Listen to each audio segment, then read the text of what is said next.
আকাশের তারাগুলো গোনা কি যায়, সাগরের জল বলো মাপা কি যায়।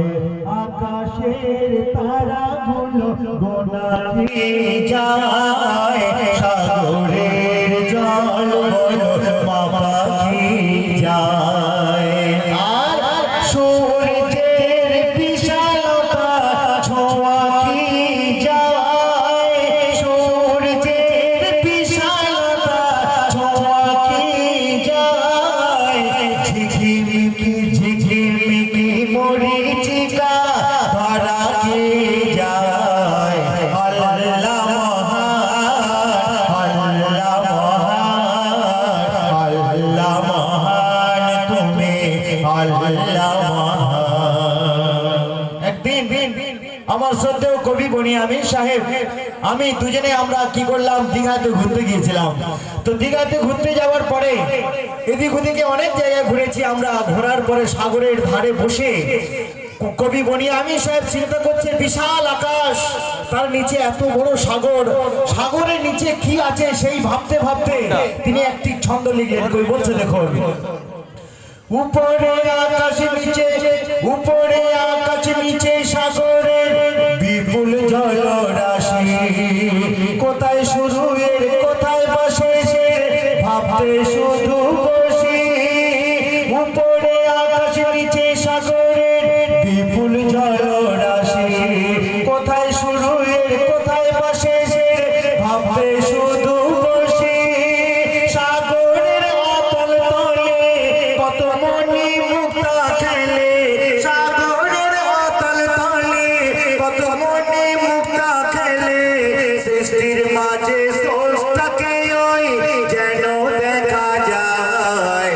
আল্লাহ মহান, আল্লাহ মহান, আল্লাহ মহান তুমি, আল্লাহ মহান।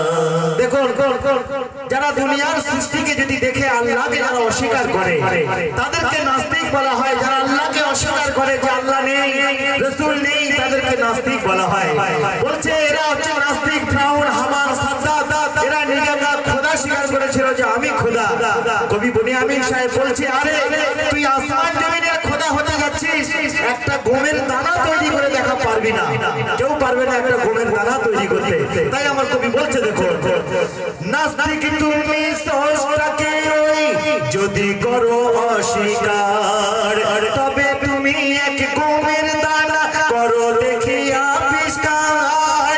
নাস্তিক তুমি স্রষ্টাকে ওই যদি করো অস্বীকার, তবে তুমি এক গমের দানা করো দেখি আবিষ্কার। মিশরের জাদু ঘরে তুমি একবারে এসো ঘুরে, মিশরের জাদু ঘরে তুমি একবারে এসো ঘুরে। দানব ফেরাউন শুকনো কাঠের বড় পড়ে রায়।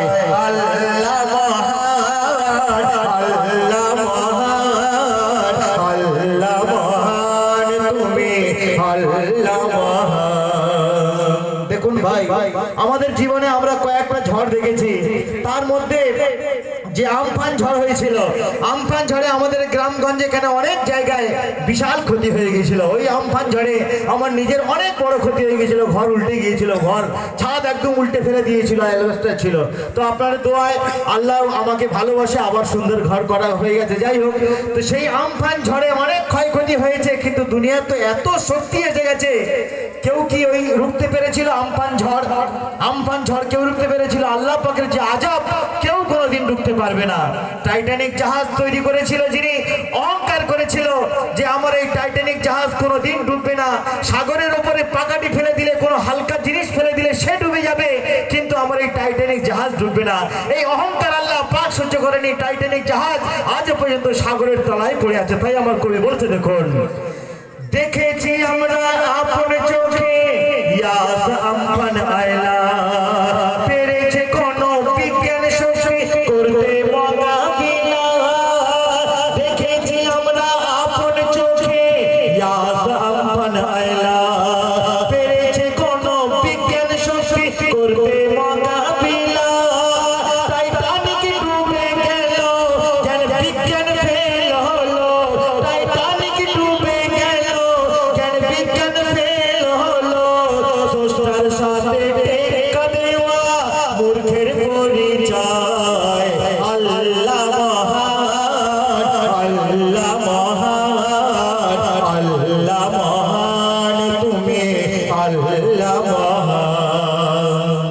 শেষে আমার প্রিয় কবি শ্রদ্ধেয় বনি আমিন সাহেব তিনি বলছে যে আজকের আমরা যে ঘুরতে যাই দার্জিলিং কাশ্মীর ঘুরতে যাই, সেখানে যে বরফের পাহাড়গুলো আমরা দেখি, বরফের পাহাড়ের উপরে যখন রোদ লেগে যায় কখনো বেগুনি কালার ছাউনি দেখা যায়, কখনো সোনালী কালার হয়ে যায়।